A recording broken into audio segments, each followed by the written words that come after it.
نحمده ونصلي على رسوله الكريم اما بعد فاعوذ بالله من الشيطان الرجيم بسم الله الرحمن الرحيم سبح لله ما في السماوات وما في الأرض وهو العزيز الحكيم هو الذي أخرج الذين كفروا من أهل الكتاب من ديارهم لأول الحشر ما ظننتم أن يخرجوا وظنوا أنهم مانعتهم حصونهم من الله فأتاهم الله من حيث لم يحتسبوا وقذف في قلوبهم الرعب يخربون بيوتهم بأيديهم وأيدي المؤمنين فاعتبروا يا أولي الأبصار ولولا أن كتب الله عليهم الجلاء لعذبهم في الدنيا وَلَهُمْ فِي الْآخِرَةِ عَذَابُ النَّارِ ذَلِكَ بِأَنَّهُمْ شَاقُّوا اللَّهَ وَرَسُولَهُ وَمَنْ يُشَاقِّ اللَّهَ فَإِنَّ اللَّهَ شَدِيدُ الْعِقَابِ مَا قَطَعْتُم مِّن لِّينَةٍ أَوْ تَرَكْتُمُوهَا قَائِمَةً عَلَىٰ أُصُولِهَا فَبِإِذْنِ اللَّهِ وَلِيُخْزِيَ الْفَاسِقِينَ صدق اللہ العظیم رب اشرح لي صدري ويسر لي امري واحلل عقدة من لساني يفقهوا قولي اللهم ربنا الهمنا رشدنا واعذنا من شرور انفسنا اللهم ربنا زدنا ایمانا وهدى وعلما نافعا وعملا صالحا ورزقا حلالا طیبا آمین یا رب العالمین۔ قرآن حکیم کی سورتوں کا جو چھٹا گروپ ہے مکی اور مدنی کے اعتبار سے، جس کے بارے میں کئی مرتبہ یہاں وضاحت ہو چکی ہے، اس چھٹے گروپ کی یہ مدنی صورتیں ہیں جن کا ہم آج کل مطالعہ کر رہے ہیں۔ جیسا کہ میں نے کئی مرتبہ عرض کیا ہے، قرآن مجید میں سورتوں کی تعداد کے اعتبار سے مدنی سورتوں کا یہ سب سے بڑا گلدستہ ہے۔ 10 صورتیں اس مجموعے میں یکجا جو ہے موجود ہیں، سورہ حدید سے سورہ تحریم تک۔ کسی اور جگہ بھی تعداد کے اعتبار سے، بلکہ یوں سمجھیے کہ 4 سے زیادہ کا کوئی اور آپ کو گلدستہ نہیں ملے گا، اگرچہ ابتدائی جو 4 صورتیں ہیں، سورہ بقرہ اور سورہ نساء اور سورہ آل عمران اور سورہ مائدہ، وہ بڑی طویل صورتیں ہیں، حجم کے اعتبار سے تو وہ 6.25 پارے بن جاتے ہیں، لیکن بہرحال تعداد تو وہی 4 صورتیں رہیں گی۔ تو تعداد کے اعتبار سے مدنی صورتوں کا سب سے بڑا گلدستہ قرآن حکیم میں یہ ہے جو سورہ حدید سے شروع ہو کر سورہ تحریم تک چلا گیا ہے۔ ان 10 صورتوں میں سے 5 کے بارے میں نے جب سورہ حدید کا مطالعہ شروع ہوا تھا تو عرض کیا تھا کہ 5 ایسی ہیں کہ جن کا آغاز ہوتا ہے سبح للہ یا یسبح للہ کے الفاظ سے۔ ان کا مجموعی نام ہے مسبحات، وہ صورتیں جن کے آغاز میں تسبیح باری تعالیٰ کا ذکر ہے۔ اگرچہ اس میں 2 صورتیں اور بھی شامل کی جاتی ہیں مسبحات کے ایک بڑے عنوان کے تحت۔ سورہ بنی اسرائیل کا آغاز بھی تسبیح باری تعالیٰ سبحان الذی اسریٰ بعبدہ، اور آخری پارے میں سورۃ الاعلیٰ جو ہے اس میں امر کی صورت میں ہے سبح اسم ربک الاعلیٰ۔ تو یوں یہ 7 صورتیں بن جاتی ہیں، لیکن اس گروپ کی یہ 5 صورتیں المسبحات ہیں، اور اس گروپ کی صورتوں میں ان کی امتیازی شان ہے۔ اب تک ہم نے اس گروپ کی 2 صورتیں پڑھی ہیں۔ سورہ حدید وہ ویسے بھی اس پورے گروپ میں جامع ترین صورت ہے، نہ صرف یہ کہ پورے گروپ میں بلکہ مسبحات میں بھی میں نے ایک نام تجویز کیا ہے کہ ام المسبحات۔ ان تمام مسبحات جو صورتیں ہیں ان کے مضامین کے اعتبار سے انتہائی جامع اور جڑ اور بنیاد کی حیثیت رکھنے والی سورہ حدید ہے۔ اس کے بعد سورہ مجادلہ وہ ہم پڑھ چکے ہیں، اور اب یہ تیسری صورت ہے، یعنی اگر پوری تعداد کو پیش نظر رکھا جائے 10 صورتیں جو ہے اس گروپ کی، اس کے اعتبار سے تیسری، مسبحات میں یہ دوسری صورت ہے۔ اس کے بارے میں ایک بات تو خاص طور پر یہ نوٹ کیجئے کہ ان مسبحات میں اس کی ایک امتیازی شان یہ ہے کہ اس کے آغاز میں بھی تسبیح باری تعالیٰ کا ذکر ہے اور اختتام پر بھی۔ یہ واحد صورت ہے شروع ہو رہی ہے سبح للہ ما فی السماوات و ما فی الارض، اور اختتام بھی ہوتا ہے اس کا یسبح لہ ما فی السماوات والارض۔ لہذا معلوم یہ ہوا کہ یہ واحد صورت ہے کہ جس کے ابتدا اور اختتام دونوں پر یہ مضمون آ رہا ہے۔ جامعیت کے اعتبار سے بھی سورہ حدید کے بعد دوسرا نمبر اسی سورہ مبارکہ کا ہے، اس لیے کہ باقی جو 3 مسبحات ہیں اس گروپ میں جو شامل ہیں، ان میں سے 2 تو بہت معین طور پر اصل میں سیرت النبی صلی اللہ علیہ وسلم کے 2 پہلوؤں سے بحث کر رہی، حضور کا مقصد بعثت کیا ہے، اور اس مقصد کو اپنی زندگی میں اہل ایمان کے لیے اسے اپنی جد و جہد اور اپنی بھاگ دوڑ کا مقصود بنا کر جو کوشش کرنی چاہیے، وہ موضوع ہے سورہ صف کا۔ اور اس جد و جہد کا بنیادی طریقہ کار کیا ہے، اس کے لیے مردان کار کہاں سے ملیں گے، کس طریقے پر وہ لوگ تیار ہوں گے کہ جو اس جہاد میں حصہ لے، یہ مضمون ہے سورہ جمعہ کا۔ اور یہ دونوں جو ہے یکجا ہو جاتی ہیں آ کے درمیان میں، اور عجیب ہے وہاں پر اتصال کہ سورہ صف سبح للہ ما فی السماوات و ما فی الارض سے شروع ہوتی ہے، اور سورہ جمعہ یسبح للہ ما فی السماوات و ما فی الارض۔ تو جیسے زمانوں میں زمانہ ماضی اور پھر فعل مضارع کے اندر زمانہ حال اور زمانہ مستقبل دونوں موجود ہیں، تو اس طرح گویا کہ یکجا ہو جاتے ہیں اور زمان کا احاطہ اس جوڑے میں ہو رہا ہے۔ اس کے بعد سورہ تغابن میں ایک مضمون ہے خاص، ایمان، ایمانیات ثلاثہ اور اس کے متضمنات کہہ لیں، مقدرات کہہ لیں، کیا چیزیں ایمان کے اندر مخفی ہیں، اس کے تقاضے کیا ہیں کہ اگر ایمان واقعتاً دل میں پیدا ہو جائے تو انسان کی سوچ میں کیا تبدیلی آئے گی، اس کے نقطہ نظر میں کیا انقلاب آئے گا، اس کی ویلیو سٹرکچر کے اندر کیا تبدیلی آئے گی، کیا عملی اور فکری انقلابات اس کی زندگی میں آنے چاہیے۔ اس موضوع پر سورہ تغابن، سیرت النبی کے 2 موضوعات پر سورہ جمعہ اور سورہ صف۔ باقی یہ کہ جو جامع ترین صورت ہے وہ سورہ حدید، اور جیسا کہ ہم اس مطالعے کے دوران انشاءاللہ خود محسوس کر لیں گے، نمبر 2 پر جامع ترین صورت سورۃ الحشر ہے۔ اس سورہ مبارکہ کے ایک خاص پہلو اور نوٹ کر لیجئے اس سے پہلے کہ ہم آگے بڑھیں ان آیات کا مطالعہ کرنے میں، کہ سورہ حدید سے اس میں ایک عجیب مشابہت ہے۔ ایک تو جامعیت میں نے عرض کیا، اور نمبر 2 یہ کہ سورہ حدید کی ابتدائی 6 آیات میرے تاحال جو میرا مطالعہ ہے قرآن حکیم کا، اس کی حد تک ذات و صفات باری تعالیٰ کے موضوع پر جامع ترین مقام ہے قرآن حکیم کا۔ اس کو تفصیل سے میں بیان کر چکا ہوں، غالباً 3 ہمارے دروس بڑے مفصل جو ہیں ان 6 آیات پر ہوئے تھے، تو میرا یہ تاثر بہت سے حضرات کے سامنے آ چکا ہوگا۔ جو لوگ نئے آج ہیں، اب ان کے لیے اس کے کیسٹس موجود ہیں، وہ ان کی سماعت کر سکتے ہیں۔ اسی طریقے پر اسماء باری تعالیٰ کا سب سے بڑا گلدستہ جو ہے وہ سورہ حشر کی آخری 3 آیات میں ہے۔ میں نے وہاں یہ عرض کیا تھا تفصیل سے کہ اسماء و صفات میں فرق بڑا باریک سا ہے، حقیقت میں تو ایک ہی شے ہے، وہ نکرہ کی شکل میں آئے تو ہم اسے صفت کہہ دیتے ہیں، جب الف لام لگ کر وہ معرفہ معرف باللام ہو جائے گا تو وہ نام کہلائے گا، اسماء و صفات۔ باقی یہ کہ بڑی باریک بحثیں بھی ہیں، بعض حضرات کی رائے یہ ہے کہ اللہ کی صفت کوئی نہیں ہے، سب نام ہی نام ہے، حقیقت میں یہ سب اللہ کے نام ہیں۔ بہرحال وہ ایک باریک بحث ہو جائے گی علم کلام کی، لیکن جب ہم استعمال کرتے ہیں الفاظ اپنی عام زبان میں تو اللہ کی ذات، اس کی صفات، اس کے اسماء حسنہ، یہ 3 حصوں میں گویا کہ معرفت خداوندی کا بیان ہوگا۔ تو ذات و صفات باری تعالیٰ کے موضوع پر جامع ترین مقام قرآن حکیم کا اور اعلیٰ ترین علمی سطح پر ان چیزوں کا بیان، یہ ہے 6 آیات سورہ حدید کی۔ اور اسماء باری تعالیٰ، للہ الاسماء الحسنى، اللہ کے جو اسماء حسنہ ہے، اب ان میں بھی 99 100 اس کی ایک وہ ہے، جب ہم اس مقام پر پہنچیں گے تفصیلی بحث ہوگی۔ تو اتنا بڑا آپ کو گلدستہ پورے قرآن حکیم میں اسماء باری تعالیٰ کا، اسماء الحسنہ کا کہیں نہیں ملے گا۔ ایک آیت تو وہ ہے کہ جس میں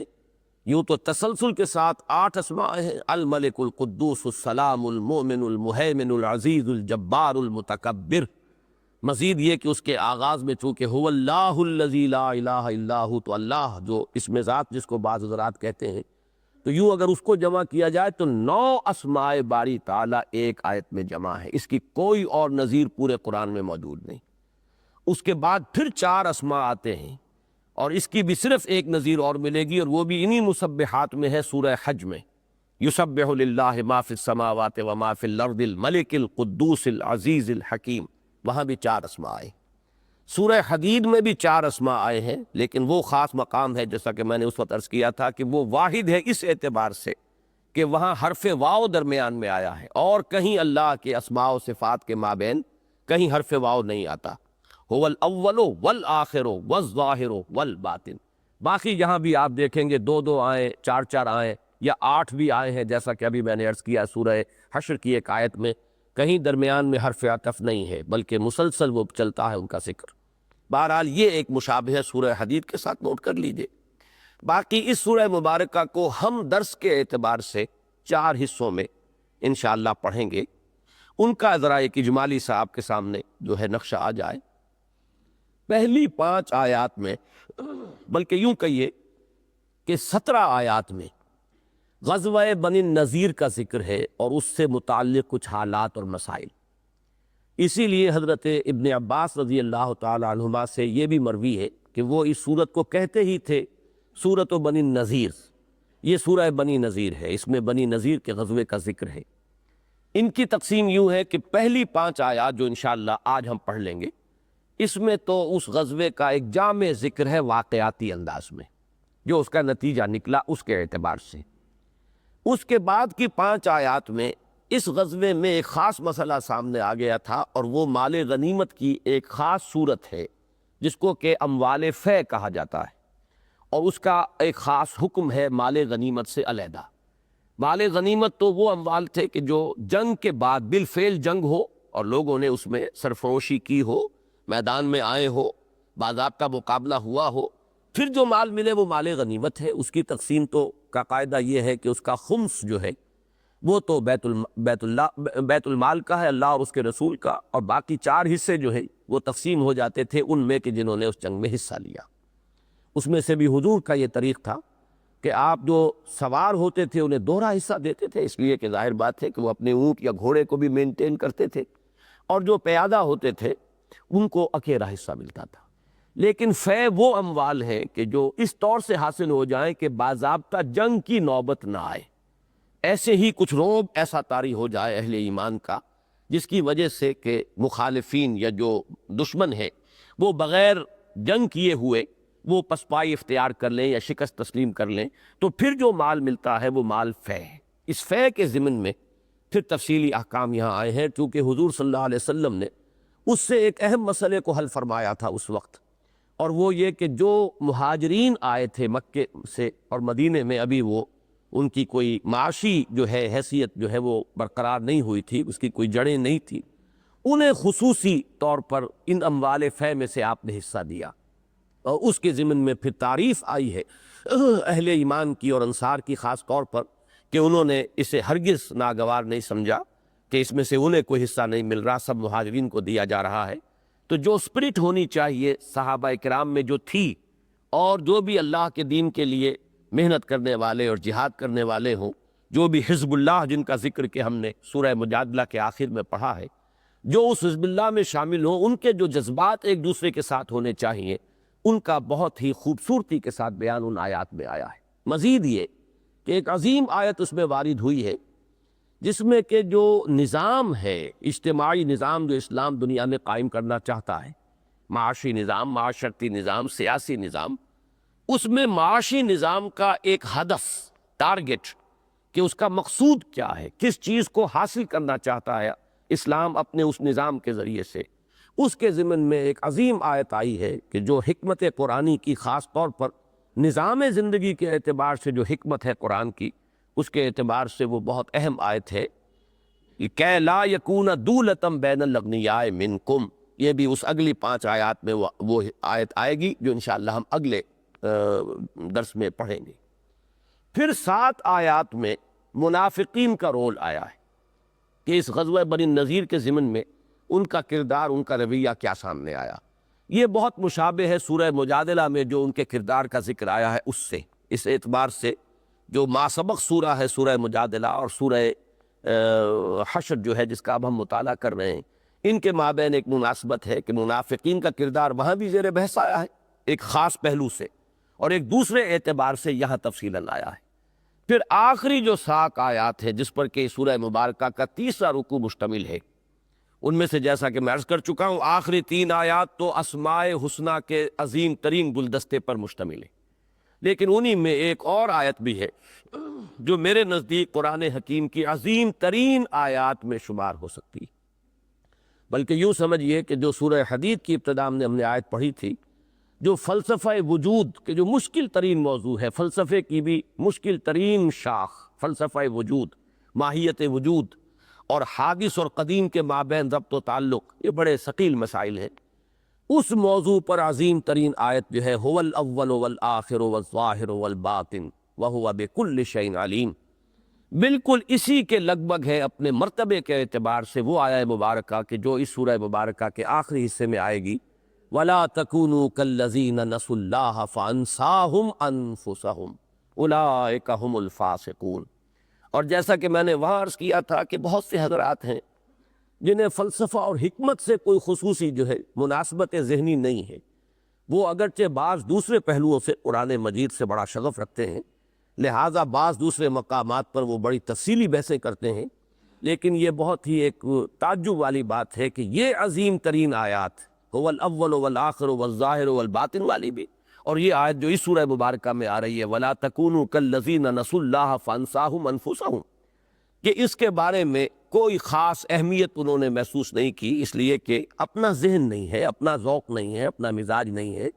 جبکہ میں نے کئی مرتبہ عرض کیا ہے، جمعے کی تقاریر میں اس کا تذکرہ آیا ہے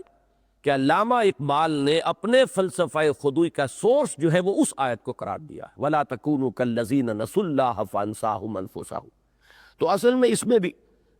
کوئی خاص معاملہ اس کے سوا نہیں ہے کہ اللہ تعالیٰ نے انسانوں کو پیدا کیا ہے تو ہر ایک کا اپنا ایک ذوق ہے، اس ذوق کے اعتبار سے وہ کسی چیز کو اہم تر سمجھتا ہے، کسی کو کم اہم سمجھتا ہے، کسی شخص کے اندر کسی خاص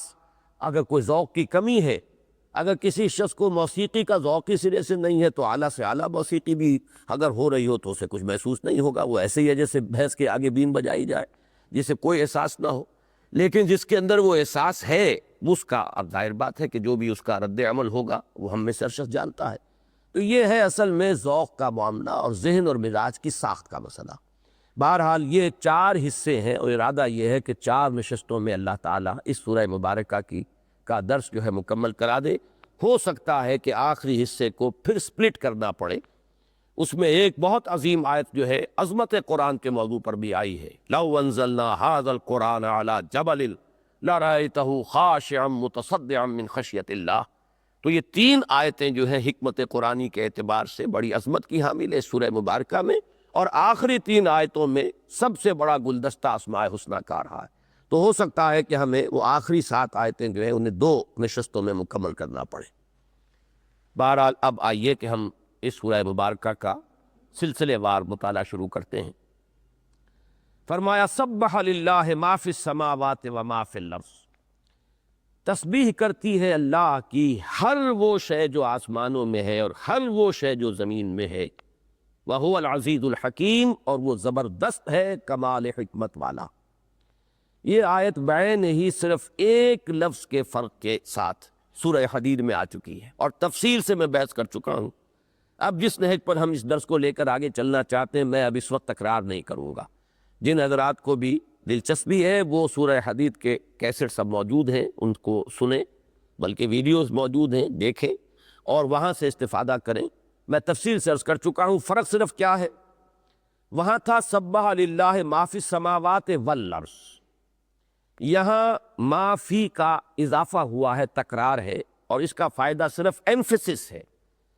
اللہ تعالیٰ کی تسبیح کرتی ہے ہر وہ شے جو آسمانوں اور زمین میں ہے،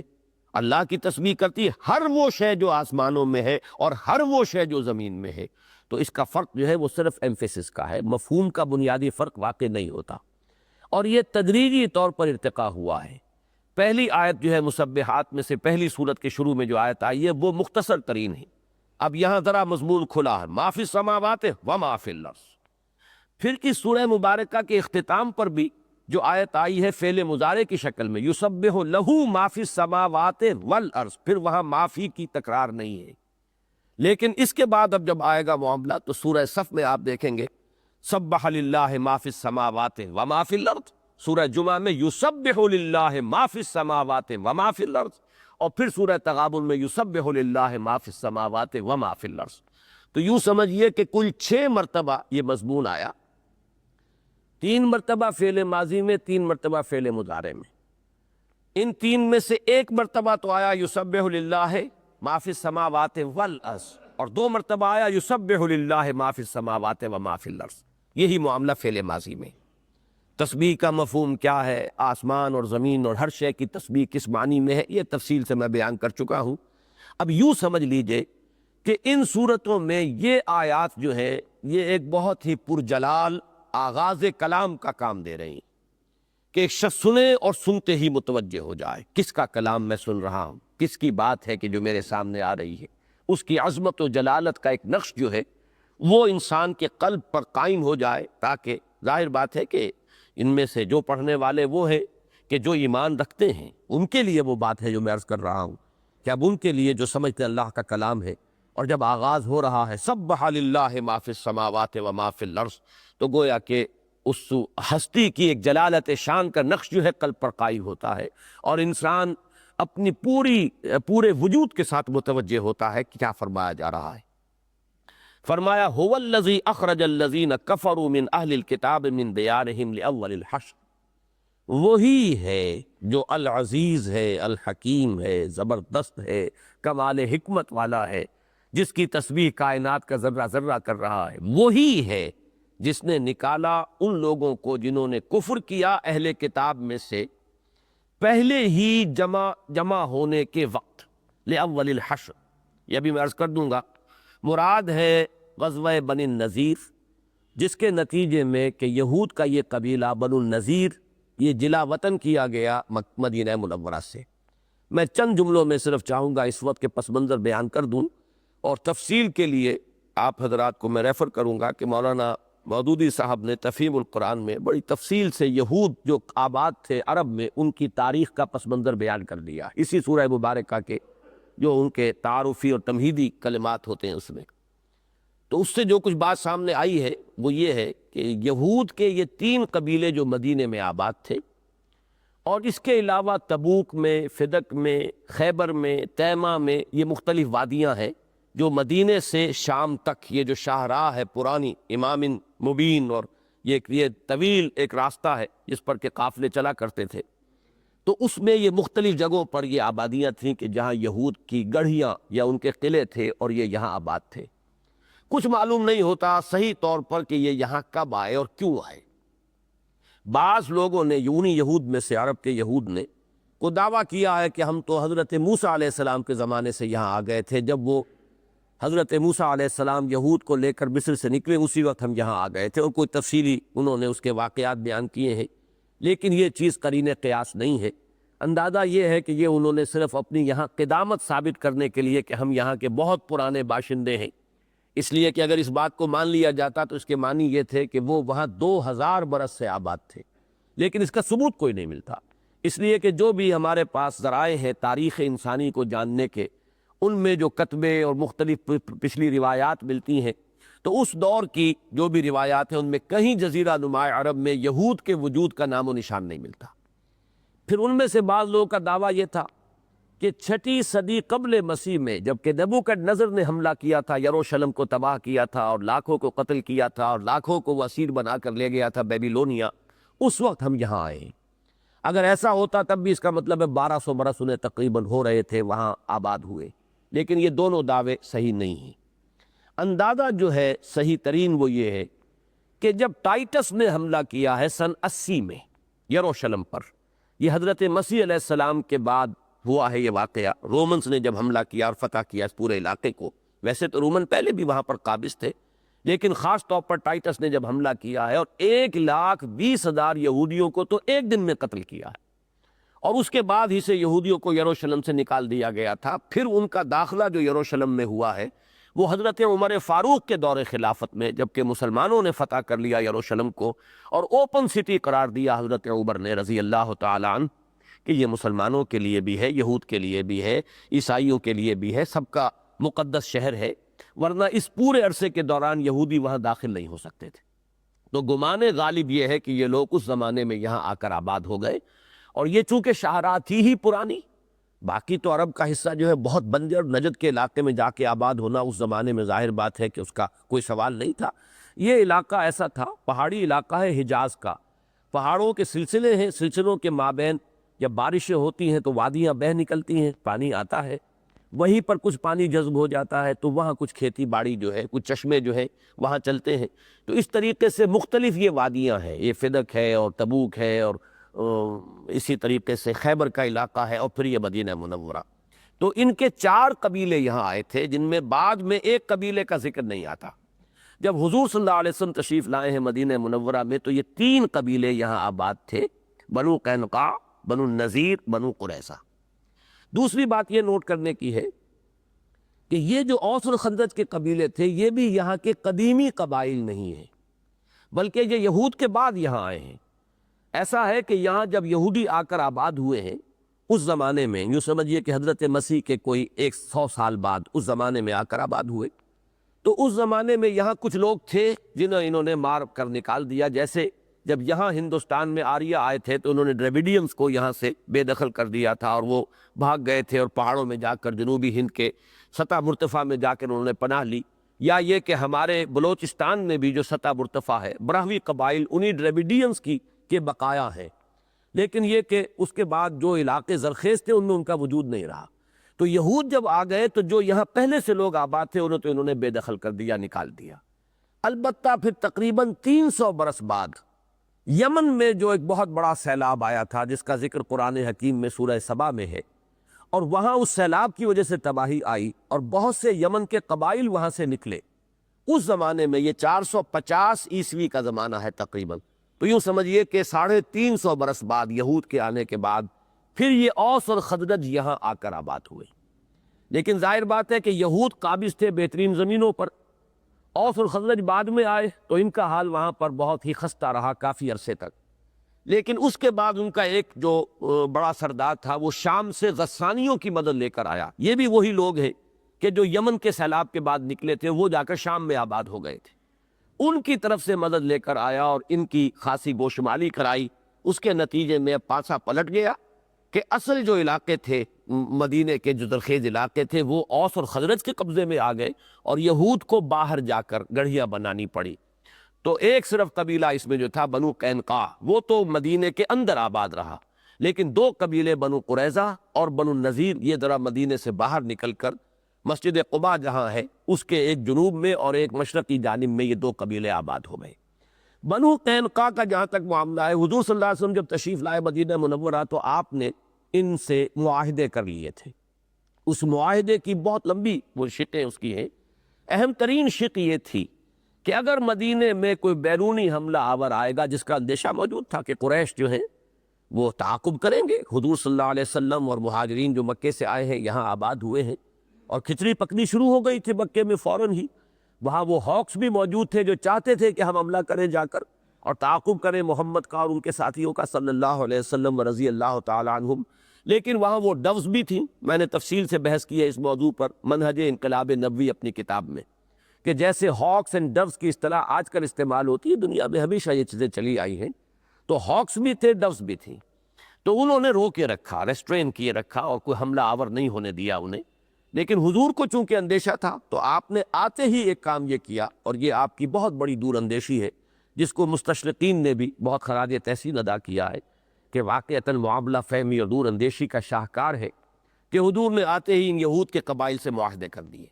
اور معاہدے میں یہی تھا، یوں سمجھیے کہ جوائنٹ ڈیفنس آف مدینہ، کہ مدینے پر اگر حملہ ہوگا تو ہم مل کر دفاع کریں گے۔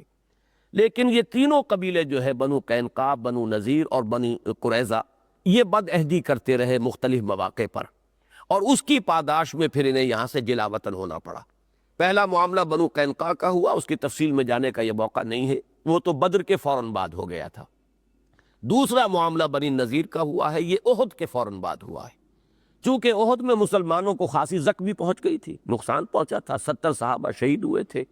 اور ایک حساب سے تو کہا جائے تو کہا جا سکتا ہے کہ شکست ہوئی تھی۔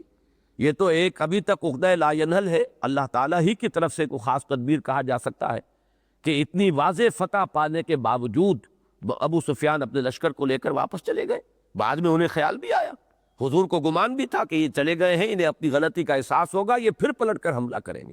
لیکن یہ اسی لیے آپ نے فرمایا تھا کہ لوگ ابھی ذرا یعنی آرام کی نہ سوچیں بلکہ کمر کس لیں دوبارہ، اور غزوہ احد کے بعد آپ نے تعاقب کیا الٹا، حالانکہ مسلمانوں کا حال اس وقت بہت ہی خستہ تھا،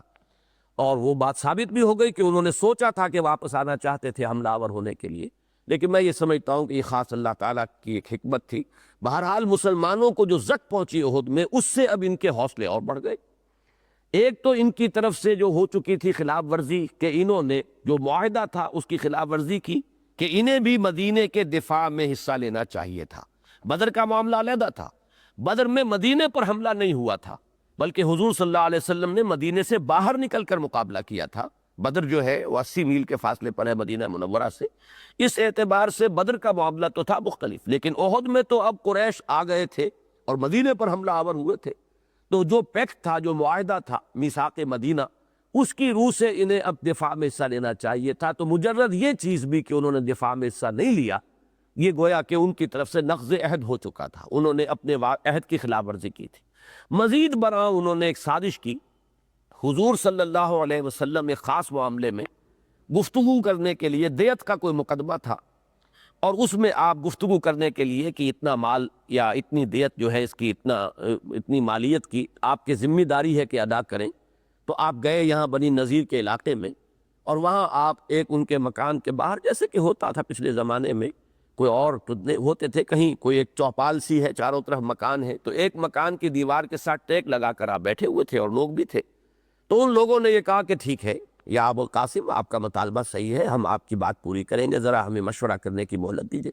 اب وہ چلے گئے، وہاں جا کر مشورہ یہ کیا کہ یہ سنہری موقع ہے، دیوار کے ساتھ ٹیک لگا کر محمد بیٹھے ہوئے صلی اللہ علیہ وسلم، کوئی شخص جائے اور اوپر سے بھاری پتھر، چکی کا ایک پارٹ وہ لے جا کے ان کے اوپر گرا دے، ان کو کچل دے، ختم کر دے، تاکہ یہ سارا معاملہ ختم ہو جائے، یہ جو ہماری روز روز کی یہ جو ایک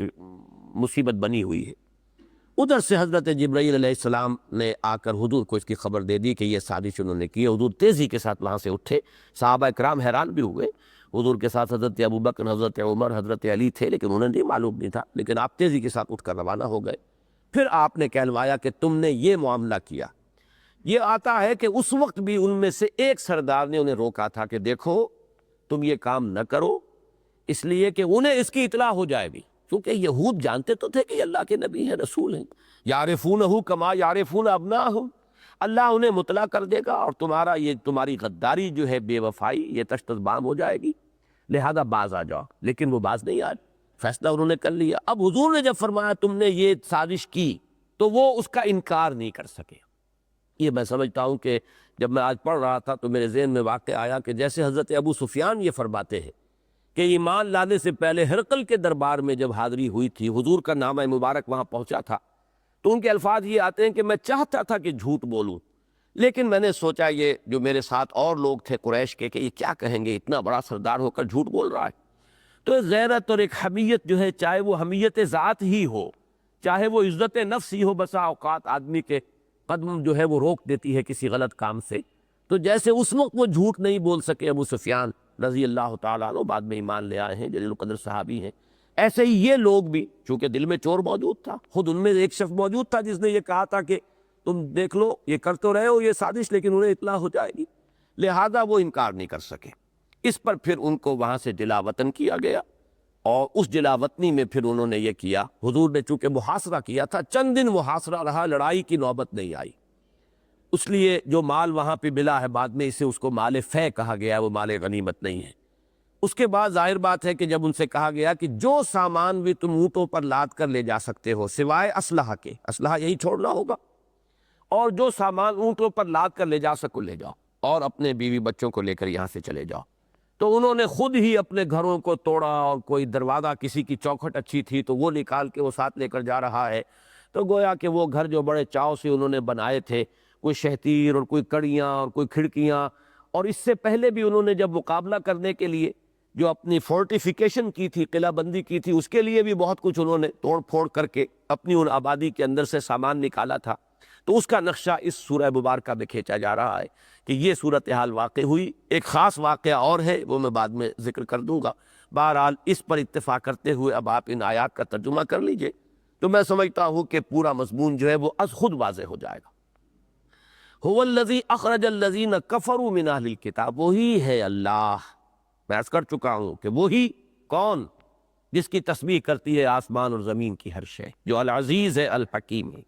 وہی ہے جس نے نکالا اہل کتاب میں سے کفر کرنے والوں کو من دیارہم، ان کے گھروں سے، لاول الحشر۔ یہ اول الحشر کے مفہوم میں دو رائے موجود ہیں۔ عام طور پر زیادہ لوگ ترجمہ کرتے ہیں کہ اول حشر سے مراد ہے پہلا اخراج۔ پہلا اخراج تو مدینے سے ہو رہا ہے یہودیوں کا، بنو قینقاع کا ہوا، پھر بنو نذیر کا ہوا،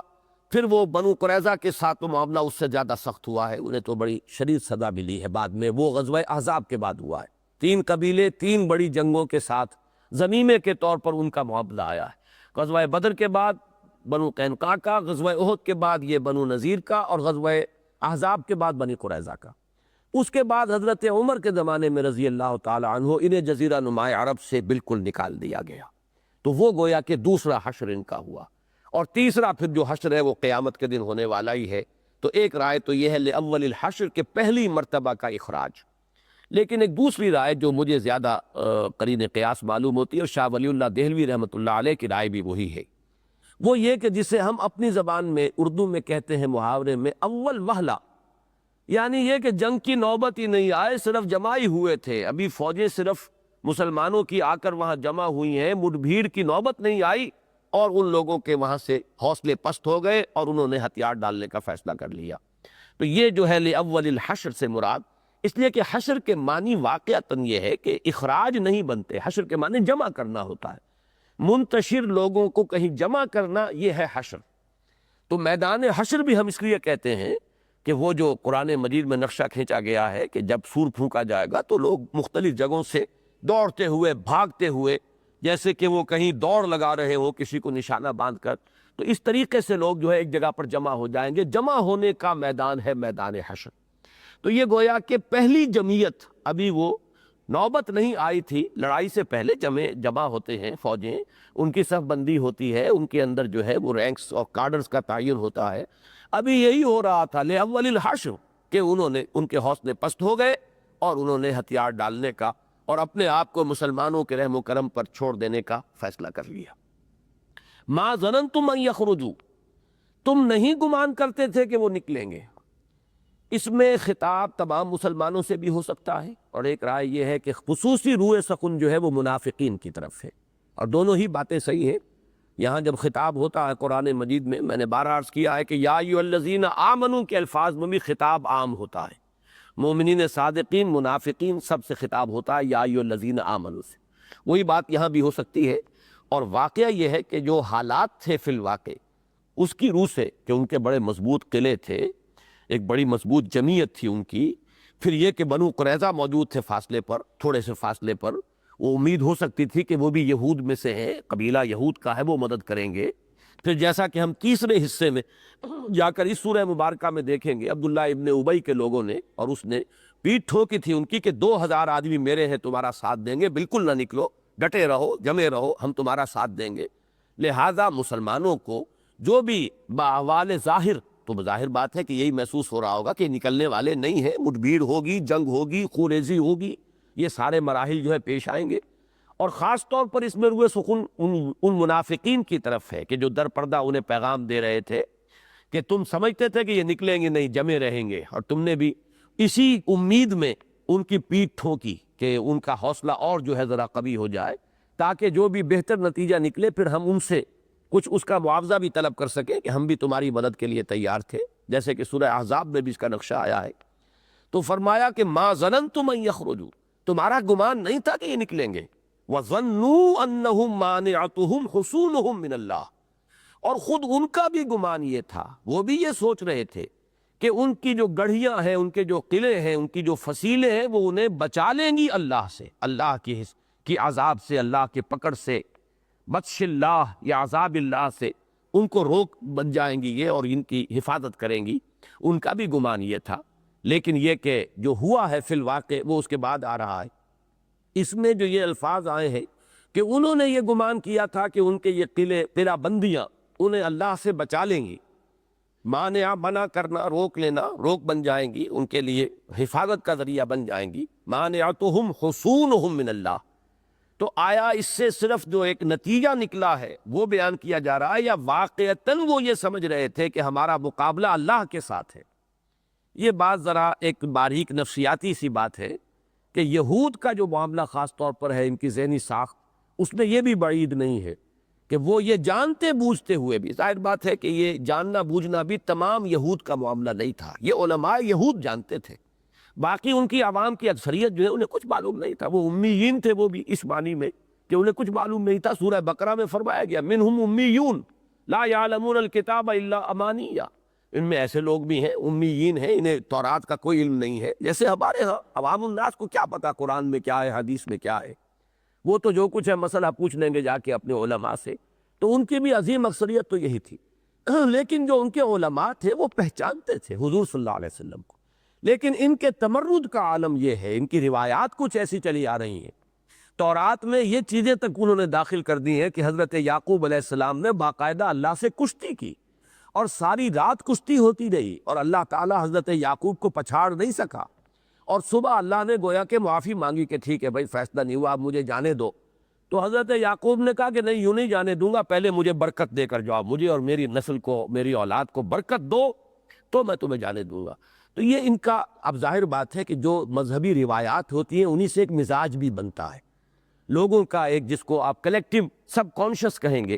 ایک اجتماعی تحت الشعور جو وجود میں آتا ہے وہ ان روایات سے بنتا ہے۔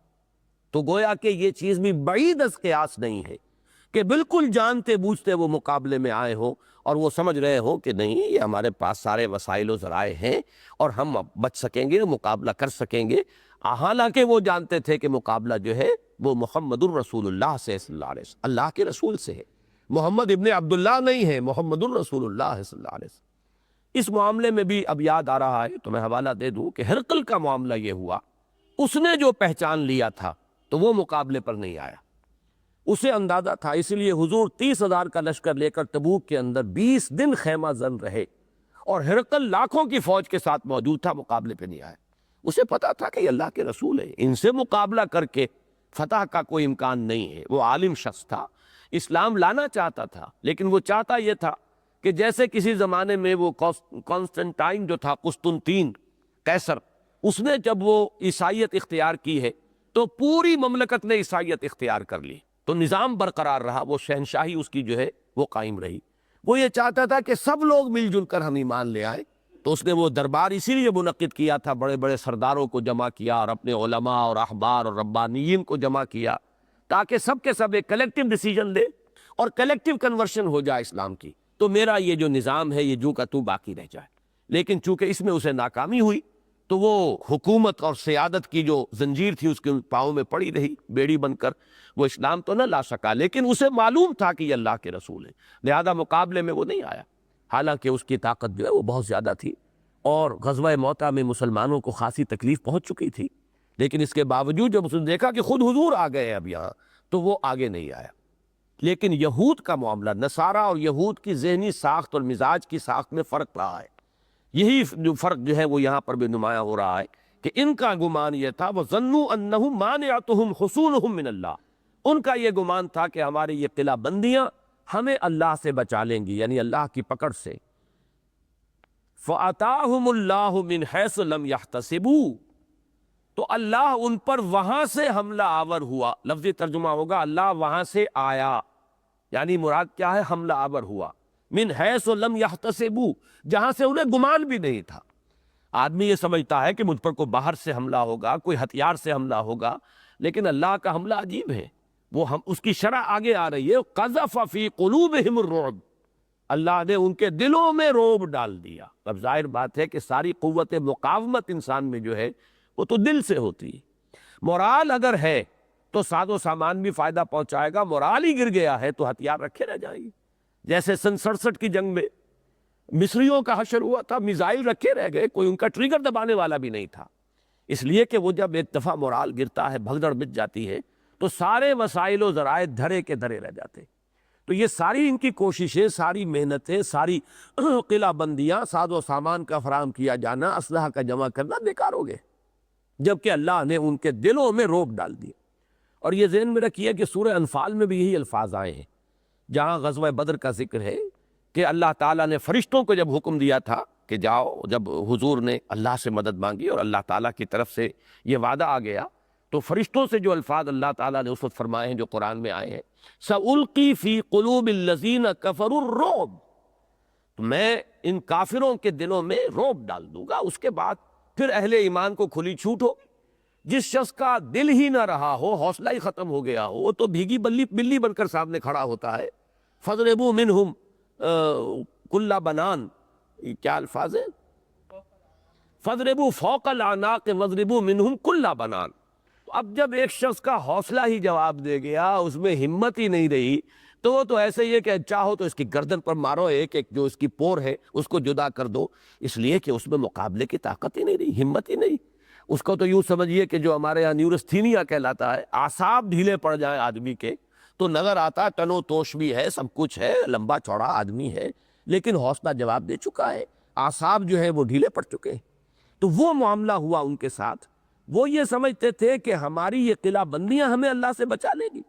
لیکن اللہ ان پر وہاں سے حملہ آور ہوا جہاں سے انہیں گمان تک نہیں تھا، اور اللہ کا یہ حملہ کہاں تھا؟ ان کے دلوں پر تھا۔ جیسے کہ آخری پارے میں آیا ہے کہ جہنم کی آگ جو ہے تطلع علی الافئدہ، وہ دلوں پہ بھڑکے گی جا کر۔ تو یہ جو ہے اب جہنم کا عذاب کس نوعیت کا ہوگا اسے ہم یہاں نہیں سمجھ سکتے، لیکن یہ الفاظ وہاں بھی آئے ہیں۔ وہ اس آگ کی جو جلن ہے، اس کی تپش، تطلع علی الافئدہ انہا علیہم موصدۃ فی عمد ممددہ۔ تو اسی طریقے سے اللہ نے ان کے دلوں میں رعب ڈال دیا۔ قذف فی قلوبہم الرعب یخربون بیوتہم بایدیہم، اب وہ گرا رہے ہیں اپنے گھروں کو۔ تخریب کا لفظ اسی سے بنا ہے، خراب کرنا، گرا دینا۔ تخریب باب تفعیل میں مصدر بن جائے گا۔ اپنے گھروں کو گرا رہے ہیں اپنے ہاتھوں سے اور اہل ایمان کے ہاتھوں سے۔ میں نے جیسا کہ عرض کیا تھا شروع میں،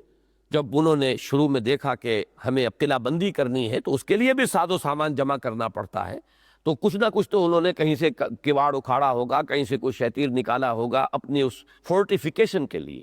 اس میں بھی تخریب ہو رہی ہے اپنے گھروں کی۔ پھر یہ کہ جب حضور کی طرف سے حکم ہو گیا کہ جو لے جا سکتے ہو لے جاؤ، تو ظاہر بات ہے کہ اب اپنے ہاتھوں اپنے گھروں کو گرا رہے ہیں۔ اس میں سے جو سامان بھی تھا وہ لے کر جانا ہے،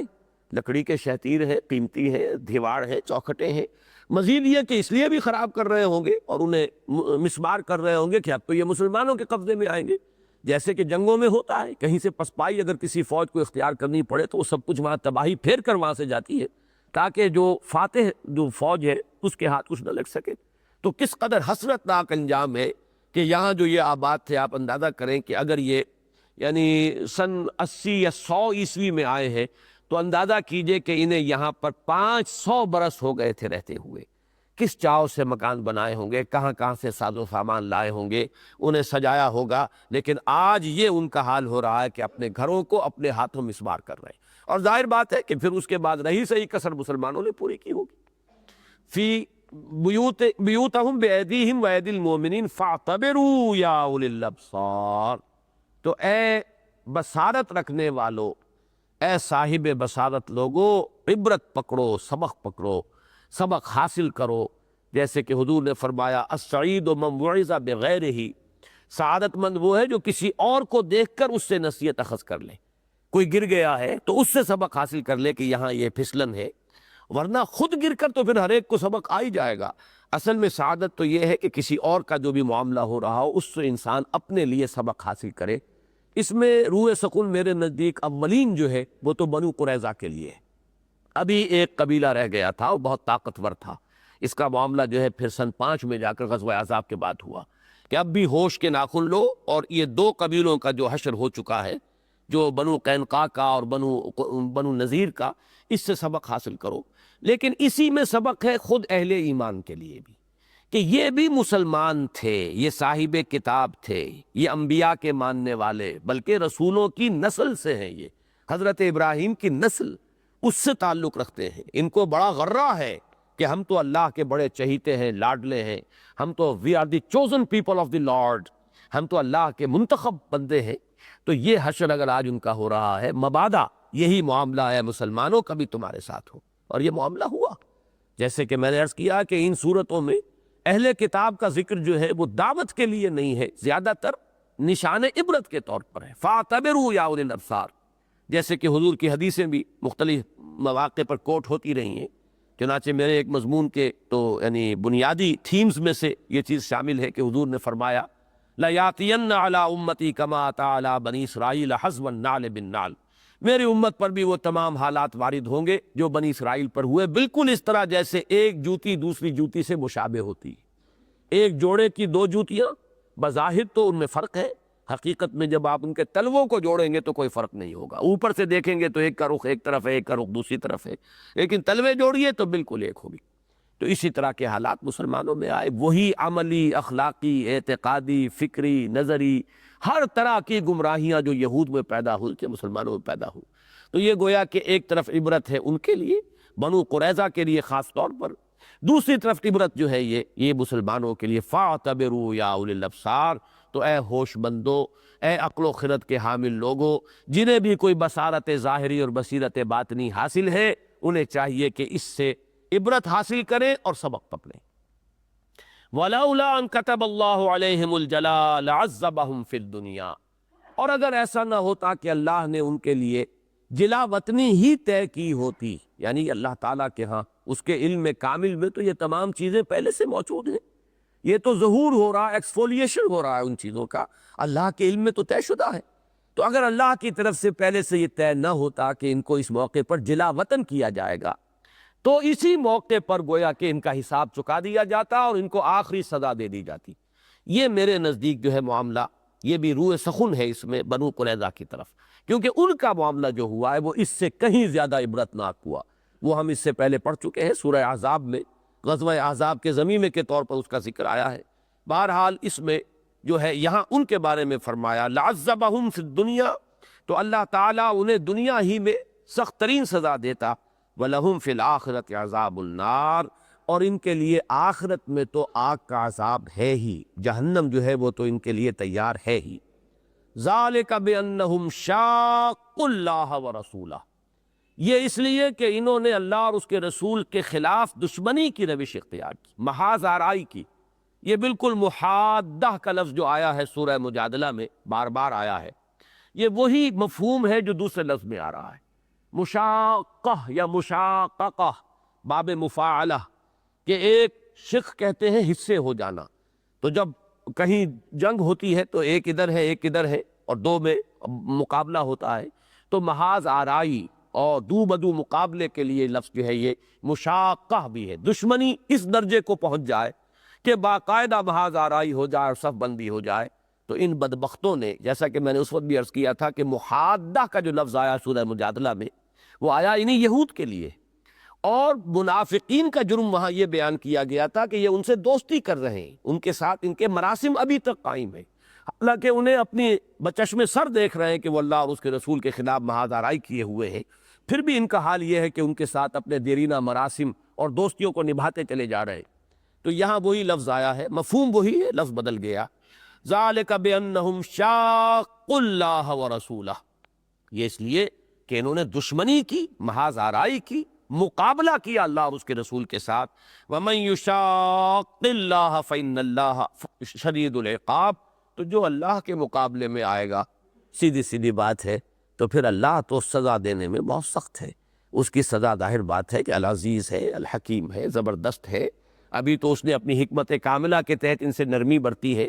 اور بھی سختر سزا دینے پر وہ قادر ہے، جیسے کہ بنو قریظہ کا حشر 1 سال کے بعد ہونے والا ہے۔ اسی پر ہم اکتفا کر رہے ہیں، اس لیے کہ غالباً